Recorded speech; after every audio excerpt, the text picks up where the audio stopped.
Dr. Dorivar Ruiz Diaz is no stranger to all of you. He's been with K-State for quite some time now, and he is going to be talking on managing soil fertility during these really high fertilizer prices. So Dorivar's main research program emphasizes applied field experiments to develop not only efficient, cost-effective, but also environmentally sound practices for crop production in Kansas. Other areas of interest include efficient use of fertilizers, soil test interpretations, and land application of manure and biosolids with the emphasis on crop available nitrogen. So with that, I'm going to stop sharing my screen so Dorivar can share his screen.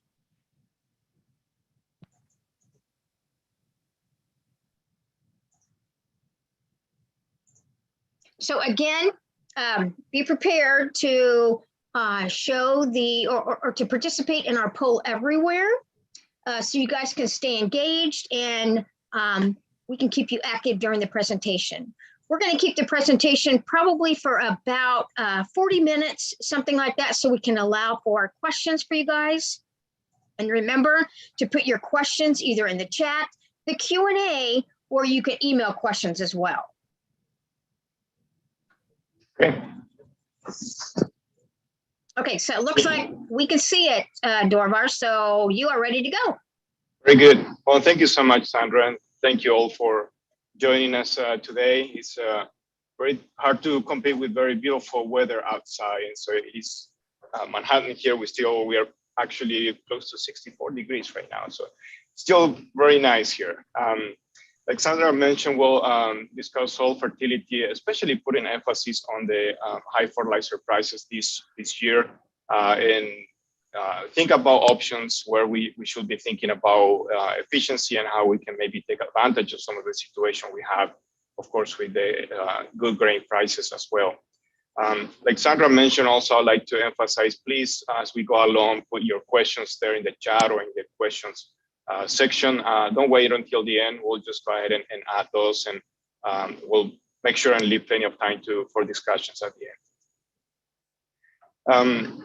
Again, a few things I'd like to discuss today, mostly on nitrogen. We'll spend most of the time on that. One of the big questions, of course, this year with the high fertilizer prices is questions about additives and whether or not we do have some opportunities there, and I think that would be one thing that I would like to touch on in the session we have this morning. On the phosphorus side, similar things, high fertilizer prices, and obviously what is the implication of soil tests and how we can be more efficient and definitely getting back the money we spend on phosphorus. I'd also like to spend some time on Topdressing wheat. This coming up, of course, and some of you getting ready to do this in the next few days and weeks, and so we'll touch on that and any other topics on pH and other nutrients. And again, any questions, please don't hesitate to just put it there. Even if we're not touching that, we can certainly discuss questions at the end. Like Sandra mentioned, I would like to use a little bit this poll, and again, as she just mentioned earlier, you kind of know how this works. I'll go ahead and put this in the chat again, just so you have that link. And so let's see. Okay, so you shall have that, or you can also use your camera for the QR code there in the corner and answer that with your cell phone.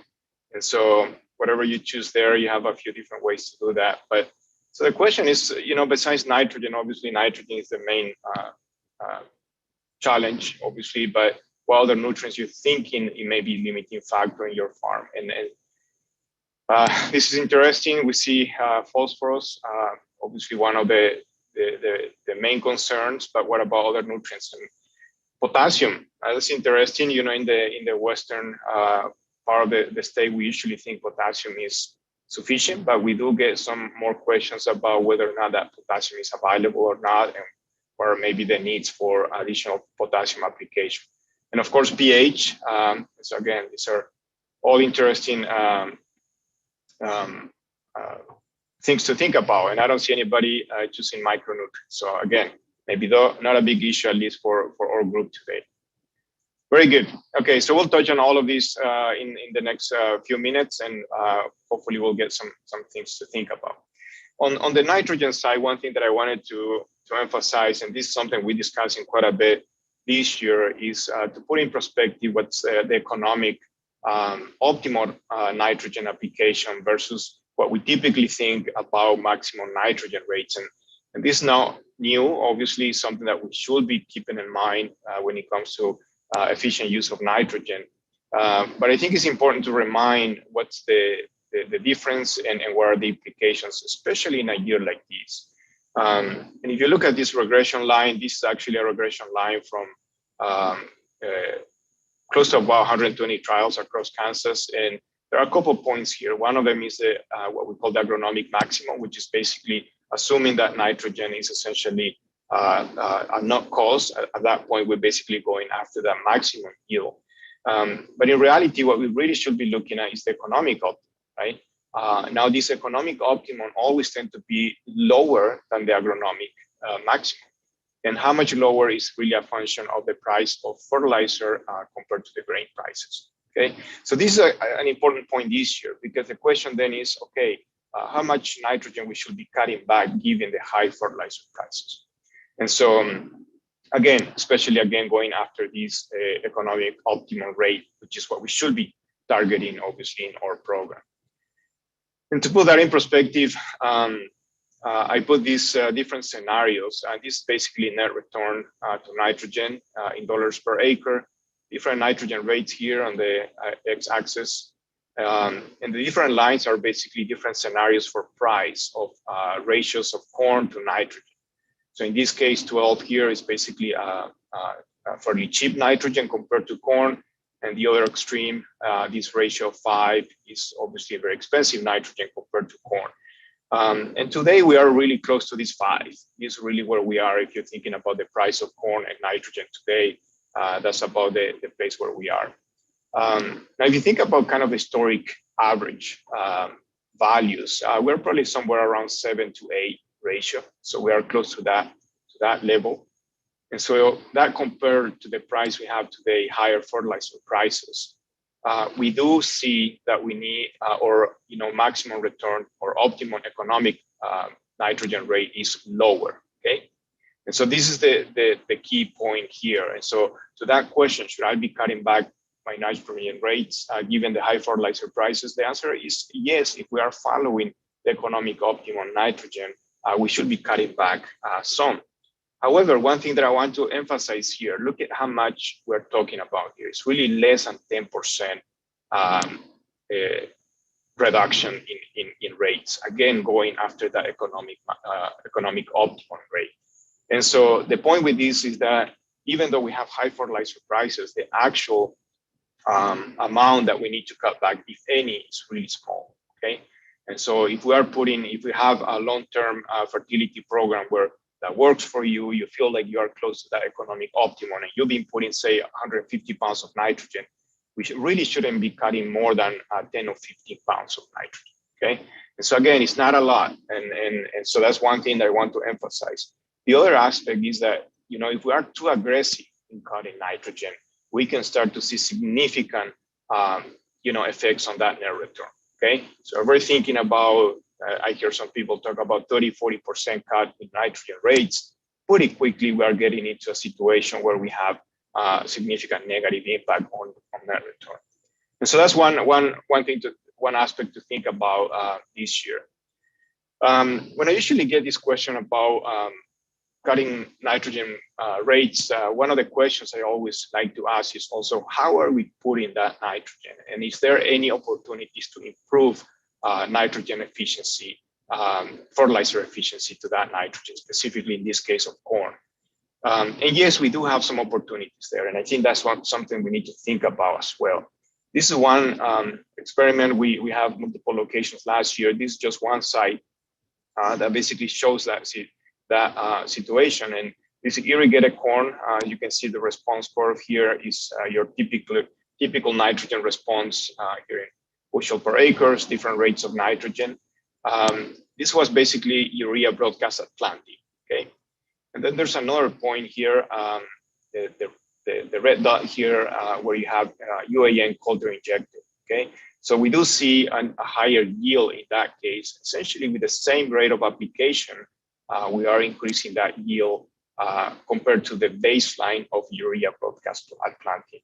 And so right there, we're talking about increasing efficiency. In this case, in this particular location, anywhere from about 20 to 30 pounds of nitrogen compared to the baselines of urea broadcast. So again, thinking about how we're doing our fertility program, do we have room for improvements in some of these cases? And I know many of you already doing an excellent job at putting nitrogen. There may not be a lot of room there, so we're already very efficient. But again, I know that in many cases, we do have some opportunities, either split application, placement, and so on, where we can continue to improve efficiency. And so this is a study that is ongoing right now, but we do have multiple systems basically for nitrogen, looking at different timing sources and placement methods. And we do see that some of those combinations are going to be more efficient. Okay, so that's what we're looking for, how we can improve that efficiency. Also, the system will be different depending on what kind of operation we have, either no-till versus conventional tillage, or capabilities with irrigation and so on. So we do have, again, different situations, and we have to think what works best for us. And so again, that's really, essentially, there's no general recipe here. We really have to see what works best in our operation, and again, find those places where we can improve efficiency. And so this is something else that we need to think about. And again, this is one example of one location. Last year, we have 9 locations, and we're planning to do the same this year. Switching a little bit on additives, and this is another big question this year, and always is a question, right? And sometimes can be a little complex because we have many products out there, and the question is, how do we navigate that and basically take advantage of the ones that can help us without spending, obviously, additional money that maybe is not necessary. One of those can be beneficial for us is in the case of especially citrus application of urea, is the use of urease inhibitors. This is one example where we have a couple of years of using MBPT, irrigated corn, and again, we do see nice response here to the urease inhibitor. However, in this particular case, we are looking to really maximize volatilizations. We're really trying to see that in this research study. The challenge sometimes, obviously, is that if we are incorporating this somehow, either with precipitation or rainfall, obviously we're not going to see the benefit of urease inhibitor. In other words, if we have the capability of incorporating that urea, we may not really need to do this kind of really use the inhibitor in this case for urease. The other question also is, in what kind of situations we see the most potential for volatilization losses? And there are key factors we need to keep in mind here. Obviously, we do need to have urea compared to UAN. If you think about UAN, it's already 50% urea. And so again, we only have half of that nitrogen in UAN that is going to be subject to volatilization. So that's one aspect. And so really the process that happens is that in the process of conversion or hydrolysis from urea, we have ammonia first and then ammonium. And again, if we do have conditions, we can lose some of this ammonia through volatilizations. And so what are going to be some of those driving factors? Higher temperatures, windy conditions, and soil moisture that may be driving that volatilization as well. And so again, obviously side dressing corn could be one situation. Sorghum, if we're doing urea in sorghum, those are going to be situations where we do tend to see higher risk of volatilization losses. Okay, the other one that is a common question is, what about inhibitors, specifically nitrification inhibitors? This is one example of multi-year where we're looking at the use of nitrification inhibitors, specifically with spring apply and hydros. Okay, and so this is all applied in March, and basically we're looking at yields here, and as you can see, and this is around Manhattan, so I want to emphasize that. Obviously, for Western Kansas with drier conditions, chances of losing nitrogen by leaching or denitrification is obviously going to be much lower. And one thing I want to emphasize when we're talking about inhibitors for nitrification inhibitors, what we're trying to do is really keep that nitrogen in the ammonium form for longer and basically to minimize the amount of nitrate that we're going to have there. Why? Because nitrate is again subject, it's a mobile form of nitrogen. So again, it's going to be subject to leaching or denitrification. So we're really after leaching and denitrification in this case. So we do need to have water for these type of losses to happen. And so keep that in mind. In our situation, out of those 8 years, we saw benefit basically 3 out of 8. So again, going back, do we need these products and what are the chances of seeing a yield benefit over time? Obviously, it's going to be, a lot of that would be depending on the soils we're dealing with and obviously that risk of leaching or denitrification that we have. Okay, a lot of questions and I would say also there's also need for a lot of research on other additives, specifically inoculants that we have nowadays. One of those is Pivot Bio that is fairly popular, and there's quite a bit of work, especially in the Corn Belt. I would say I haven't seen a lot of data from our environment here in Kansas yet, but hopefully we'll continue to add data. And this is the idea with this type of inoculants is basically that there will be some type of nitrogen fixation from the atmosphere in the rhizosphere of the corn, and the corn obviously can take up some of that nitrogen that is being fixed by the bacteria. So it's really a live organism in this case. This data from Manhattan, and what we have here is nitrogen rates, and this is total plant uptake, okay? So basically a black layer, we measure how many pounds of nitrogen we have in the plant, in the whole plant. And as you can see, there's a slight increase here with the use of Pivot Bio. So that's encouraging. However, when you look at yields, we're still not seeing a clear trend there and in our data. And again, I have to emphasize this is one side year. So we don't have a strong data set still, but again, we're not seeing that increase in yield. Ideally, what I like to see, especially in situations where we have lower nitrogen rates, is that the Pivot Bio will basically complementing that nitrogen and again seeing higher yields with the Pivot Bio, which again we're not seeing in our environment. However, there's a lot of good research going on in this area. Things have changed a lot, and there's good research going on, and I'm hopeful that we'll continue to evaluate these and see what we find in Kansas. Like I say, this is live organism. And so that's one of the challenges I would say in some of our environments compared to the Corn Belt in particular is something that we need to explore more. Okay, switching a little bit here to phosphorus. One of the questions, obviously this year is also thinking about the dollars, specifically what is the return to investment basically to phosphorus fertilizer. And this is a situation where I took 12 locations from last year, basically used 60 pounds of P2O5 scenario. And this is compared to, how is that going to behave over a wide range of salt test levels. And essentially what we see is that somewhere, below 20 part per million, perhaps 17 or so is kind of a break-even point. Anything below that would basically see a positive return to that investment, to that phosphorus fertilizer investment, okay? And this is using these numbers, 525 corn and about 96 phosphorus. And so, again, to that question of at what point do we break even with phosphorus, again, if we are anything below that 17 part per million, we're gonna see a positive return. And this is, again, in the year of application, and this is using primarily the data. This is broadcast phosphorus pre-plant, okay? One of the things I want to highlight is that even if we are in this situation of, say, 30, 35 part per million, and if we are putting phosphorus, we're not necessarily losing that phosphorus. The phosphorus will be there for the following crops. It's going to be available. The challenge is that, of course, it's a very expensive year. So in this case, if we are in this situation, we do have flexibility perhaps to wait, don't put the full rate or even just put a starter fertilizer perhaps and apply wait hopefully for a better price phosphorus to come back maybe to our regular management. And so again, that's the advantage of being perhaps a little bit higher in soil test phosphorus, that we do have that flexibility.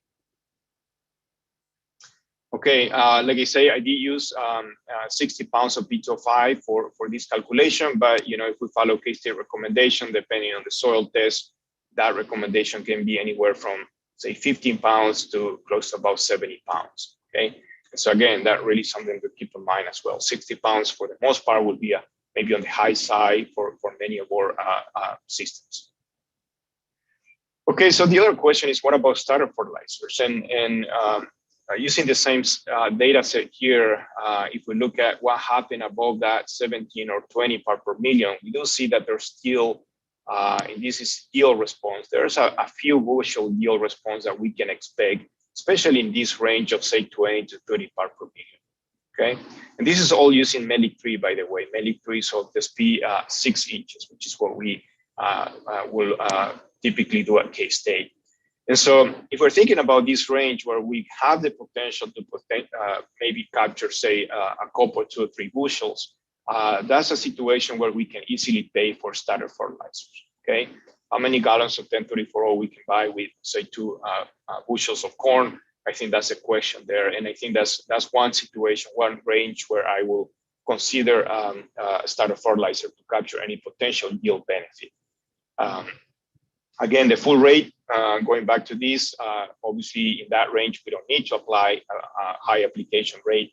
But again, with the starter fertilizers, in that 20 to 30 is a situation where we can do some applications. And again, obviously there are some situations like no-till where a starter fertilizer can have even more benefit. And we know that, especially for corn, we do have no-till, we tend to have a more consistent response to that starter fertilizer. Okay, so switching a little bit to phosphorus. This is recent data, also we're still continuing with the support of the Soybean Commission. And in this case, what we have is, again, Melic 3 soil test P, relative yield in soybeans. And as you can see, that critical value where we start to see a drop in yield here is somewhere around 17 part per million. This is also slightly lower than the 20 part per million that traditionally we use for, across all the crops. And what this is telling us that essentially soybean is more efficient in terms of using that phosphorus, and we don't need to keep soil test phosphorus as high as we need for corn or even for winter wheat, which is actually even higher. And so again, that's one advantage, if you will, for soybean. That again, we can grow soybeans with slightly lower soil test phosphorus. One thing I want to highlight in this, which I think is quite interesting, is that if you look at these 2 dots here in red, one of them pH is 4.8, the other one is 5.1, okay? And actually one of these is in the north central part of the state. So we do start to see some of these low pH showing up in some of our environments, especially as we move in north central and maybe some parts of as we go west. And so again, the point with this is that if you pay attention to this, we are the soil test value for this location is 75 here, close to 50. The point is that we don't really need to apply any more phosphorus here. What we need is to fix that pH and capture that yield potential and actually use some of that phosphorus that we already have in the soil. At this point, many things is happening. Obviously, we do have potentially some toxicity issues, something limiting soybean growth and yields, and obviously availability of that phosphorus as well, right? We know that we need to keep some optimum pH values to take advantage and maximize availability of nutrients, including phosphorus. This is for Melic 3. We've done similar things for other test methods. This is the Haney H3A.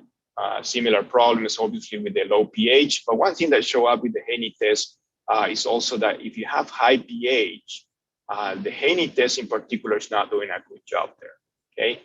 The Melic 3 is doing a much better job in those high pH situations, which obviously we do have quite a bit of those in Western Kansas as well. We're getting close to pH of 7.4 and higher.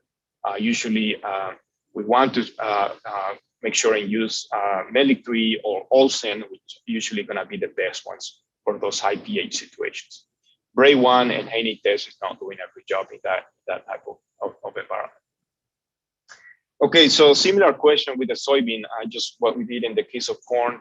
At what point are we breaking even with the application of phosphorus? And in this case, the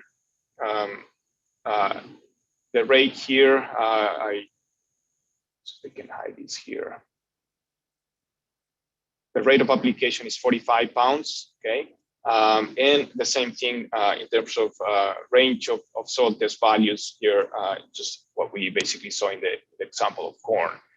The value is slightly lower. I mean, somewhere around 15 parts per million is perhaps that break-even point, okay? But one thing I want to show is that the scale here is actually quite high, even more than corn. In other words, if we are low in soil tests with soybean, we can have significant return to investment, okay? So that's one thing that we have to emphasize. Even though we can get by with slightly lower soil test value, once we are low enough, in this case, specifically below 15 parts per million, that return to investment could be quite significant for soybean as well. And again, all of this is in the year of application, okay? So we're not considering the residual effects. We're talking about 45 pounds of P2O5 applied in the spring here before planting soybeans and essentially getting our money back at the end of the year. Actual rate of application, again, if you follow K-State Regs, it's going to be ranging anywhere from 15 to 55 pounds of P2O5. Okay, what about skipping application of phosphorus? And this is one of the questions, which again, it is a possibility. And again, if we do have high enough soil test P, it is something that we can actually do this year. And in fact, we should take advantage of that. But however, we have to keep in mind what's going to be the implication on soil tests over time. And always like to bring this table to show how many pounds of P2O5 we are taking basically with each bushel of the different crops that we grow, okay? Corn is 0.33. In the case of soybean, we can take up around 0.8 pounds of P2O5 per bushel, okay? So keep that in mind. And so we can remove quite a bit of phosphorus with good yielding crops. One value that's very useful as well is to think about this relationship of about 18 pounds of P2O5. Usually it's going to change soil test by about 1 part per million. Now, this is an average, okay? So we have to keep that in mind. Obviously, depending on the soil, that value can be quite different. However, from good part of our soils in I would say, central and western Kansas, this value is going to be probably pretty close. And so if we take that into account and a 200 bushel corn removing about 66 pounds of P2O5 can potentially drop the soil test P by about 3.5 parts per million, okay? So again, that's something that gives you an idea. So if you are in the situation where you're somewhere around 30, 35 parts per million soil test P, we can go by essentially without putting phosphorus for a couple years, even in some cases, maybe just a starter fertilizer, okay?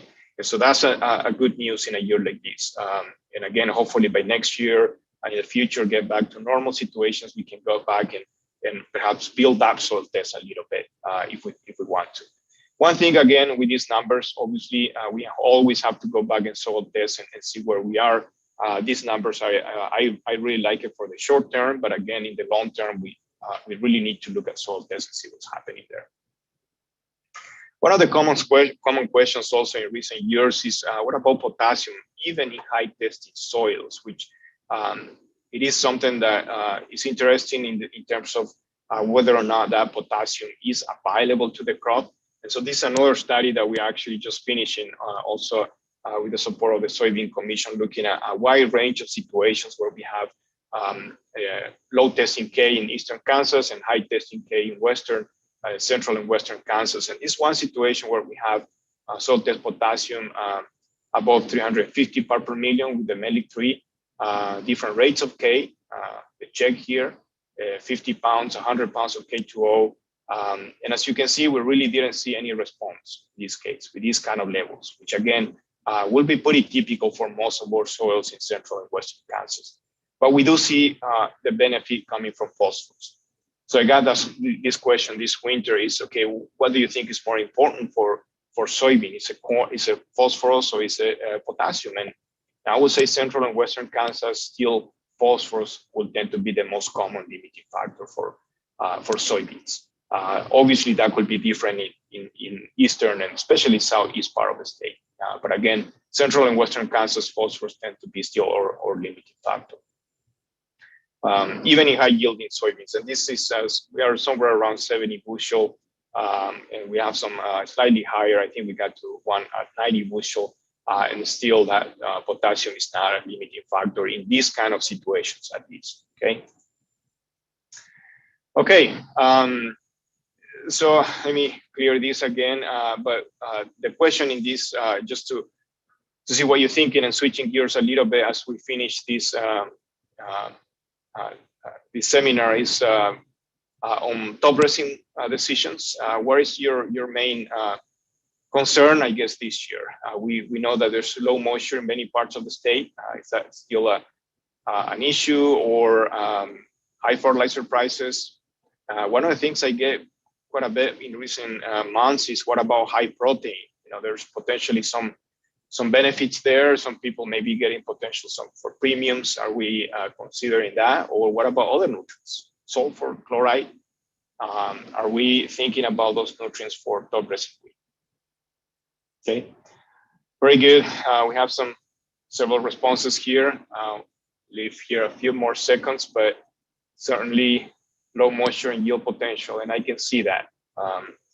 I think that's one of the main concerns definitely this year, that we need to be cutting back on rates if we don't have the yield potential, and that's a fair question. Not just the fertilizer, but also the lack of moisture. Okay, so one thing I wanted to discuss that a little bit more. This is data from 21 trials the last couple years.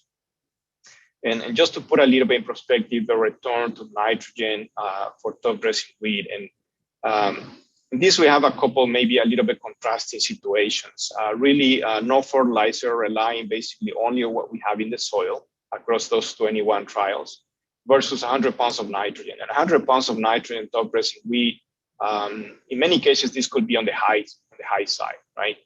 In many of our environments, 100 pounds may be a little too high. So just keep that in mind.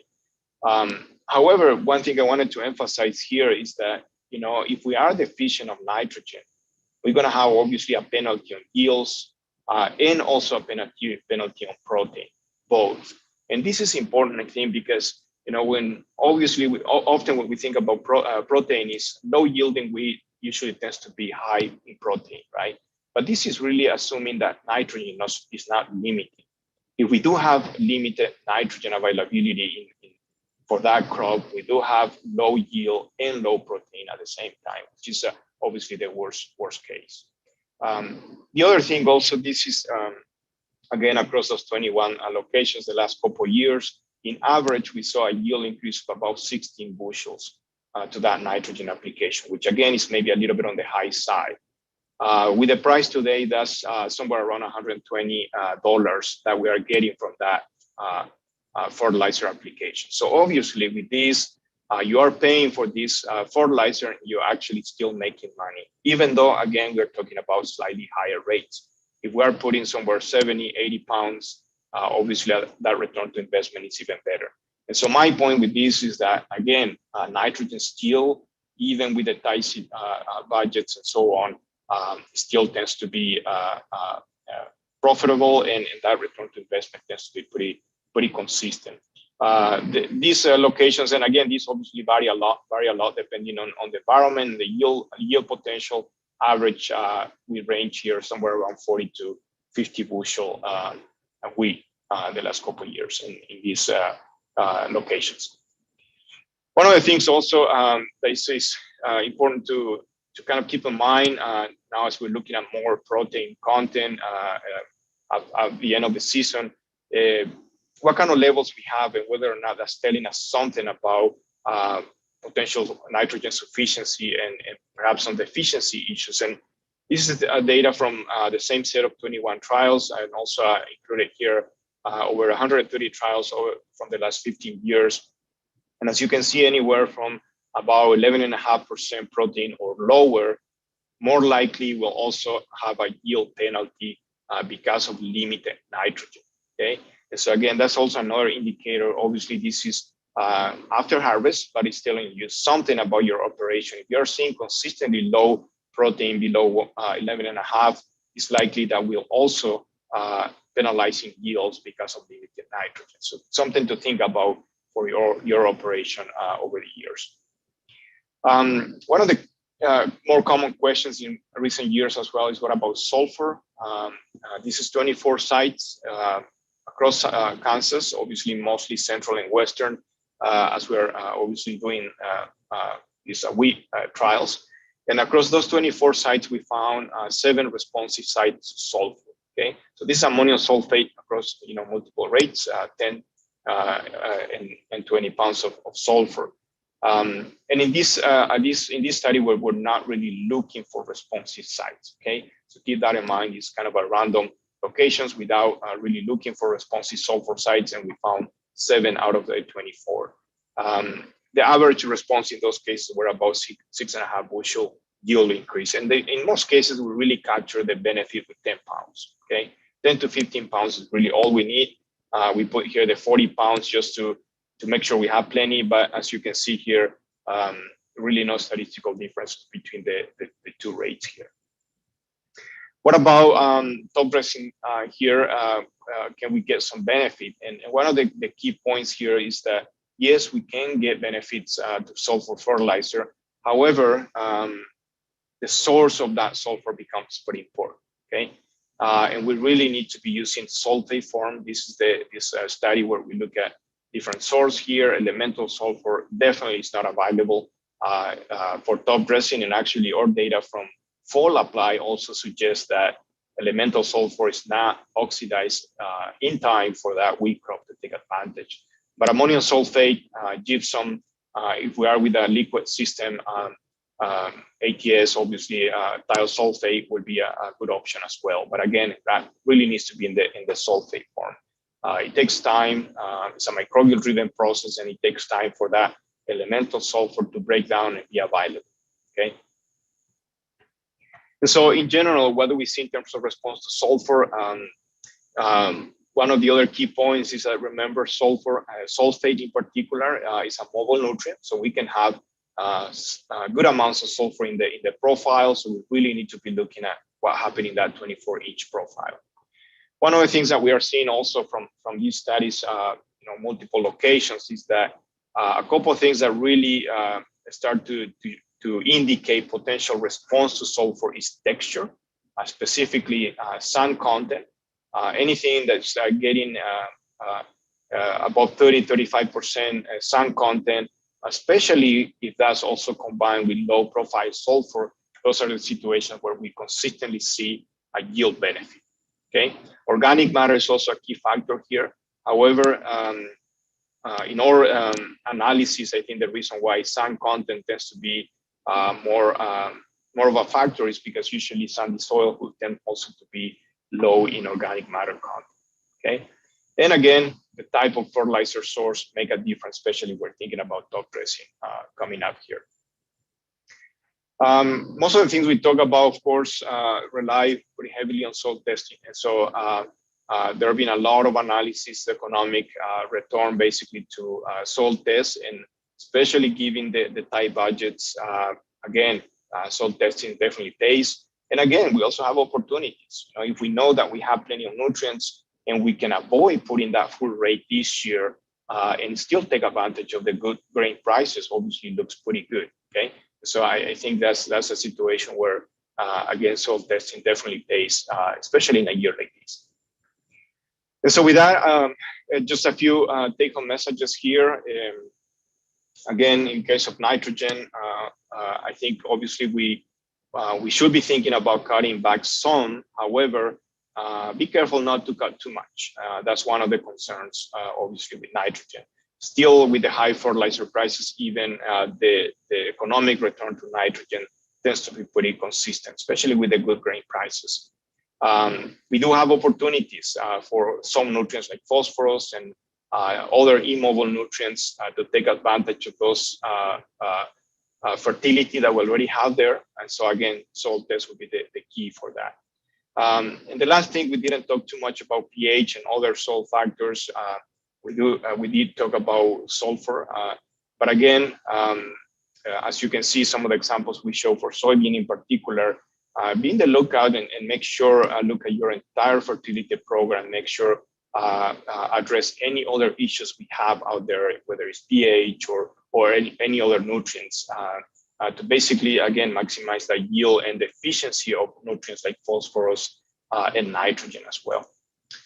And so with that, I think that's what I have. I'd like to see what we have on questions. And we have a few minutes here left. Let's see if I can access that either on the, okay. So I do have some questions, and Sarah, if that's okay with you, I'm just gonna go ahead and read these, and as we go, we have more questions coming, please let me know. So one of the questions I got here is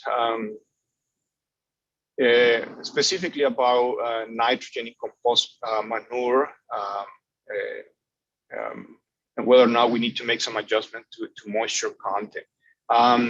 And especially in compost manure, usually the amount of nitrogen tends to be lower because after the process of composting that manure, we basically have a transformation from inorganic to mostly organic nitrogen, okay? And so at that point, we basically making most of that nitrogen organic, and again, availability takes time, and it's really typically in most cases will not be a very small amount of that nitrogen will be available during the growing season.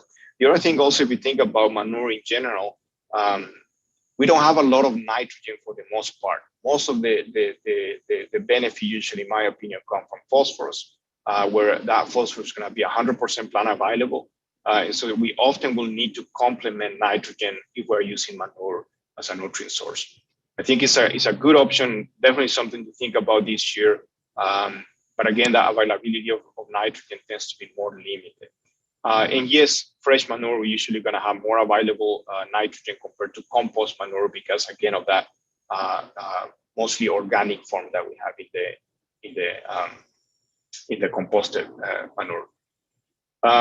Another question I see here is level of sulfur in parts per million in dryland wheat, and I think we touched on that a little bit. I like to see above 2 parts per million in the profile at least. That would be ideal. However, one thing that is a challenge with sulfur is that it's not just what we have in the profile, it's also what other characteristics such as texture. So if we are in a situation where we have sandy soil, we really need to be looking at those levels of sand content as well as organic matter as well.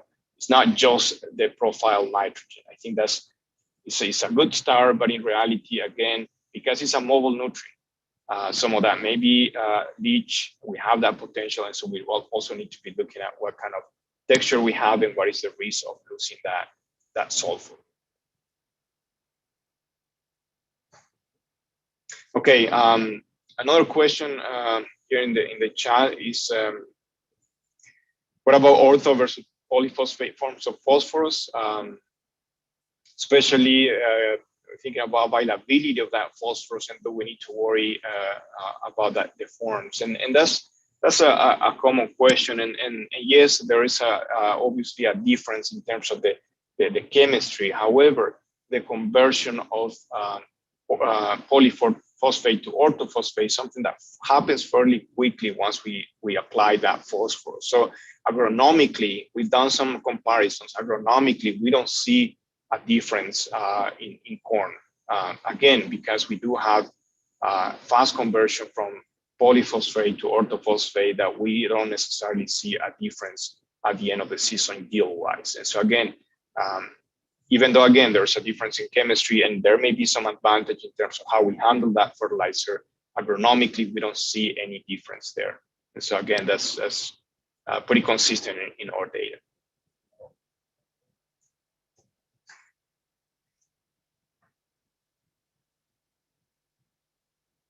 Okay, another question here on sorghum in particular.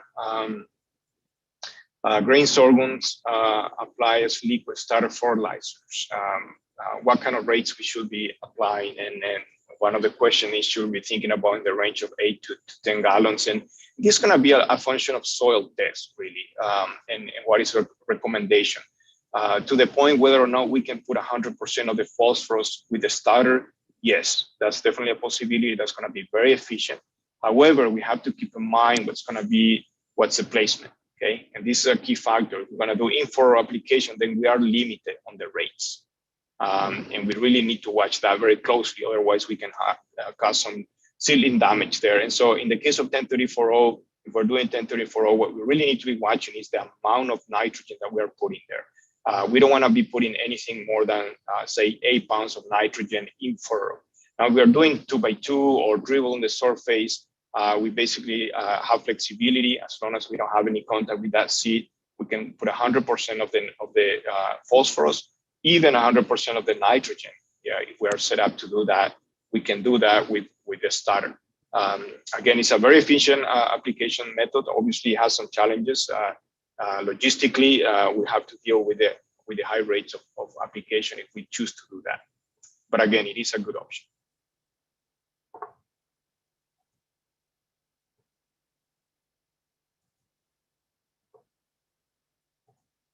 Okay, I don't know if I see more questions, Sandra or Jeannie. I don't know if there's anything on YouTube from Aaron. Nope, nothing on YouTube. All right. I might end with one more question, Dorivar. You mentioned, the Pivot Bio, as something you're looking at. Is there any other products? I know I've seen products that claim, if you spray this on your residue, it helps increase your nutrient cycling. I believe it's called like extract. Are you doing any type of studies on those type of products? That's a good question, Craig. And there are many, a lot of emphasis and a lot of products nowadays looking at microbial and cycling, some of that tied to soil health. And I'm optimistic with some of the research going on with Pivot Bio and some other similar ones where there's pretty good research going on. But at the same time, there are so many out there that it's very difficult to look at all of them. And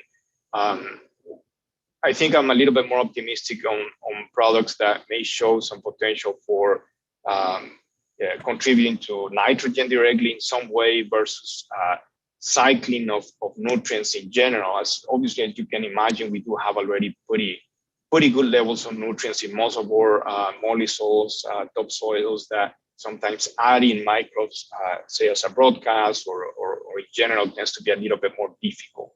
I think we do obviously see the potential in some cases where soils are very poor, and that's where we tend to see a lot of the potential benefits. But again, most of our molly soils, it's very difficult to see some of the differences, and I think that's a challenge. But I encourage people usually in this case is to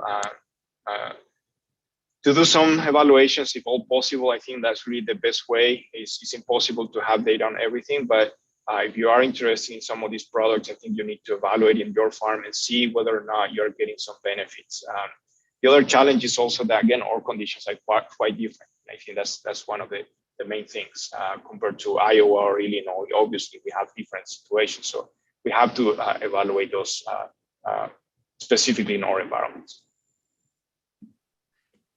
Thank you. Like I said, thanks, Dorivar, for speaking today. Definitely a lot of good information for everyone in this time of high fertilizer prices.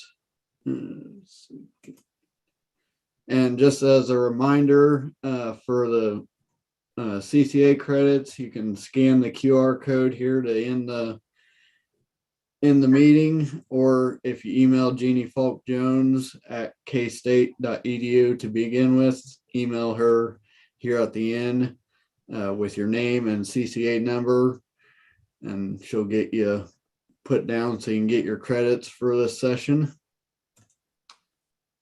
Then also for those, like I said, we got a little evaluation here at the end of today's session.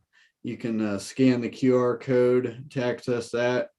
or Sandra should be putting in the link to complete that. That just helps us, evaluate this Crop Talk series and also help us determine any future programming needs for our Northwest region. Then please join us for the next KSU virtual crop talk, and that's growing nitrogen with cover crops. Speaker will be Deanne Presley. Same time, Monday at noon to 1, February 28th. And if you registered for the previous ones, you do not have to re-register. So if you already registered, you don't have to worry about re-registering. But if you know anybody that might want to be tune in, definitely forward them the link to register or tell them about it, to contact their local K-State Research and Extension office in North Central or Northwest Kansas. So I believe that was it. So thank you everybody for coming and attending today's virtual crop talk.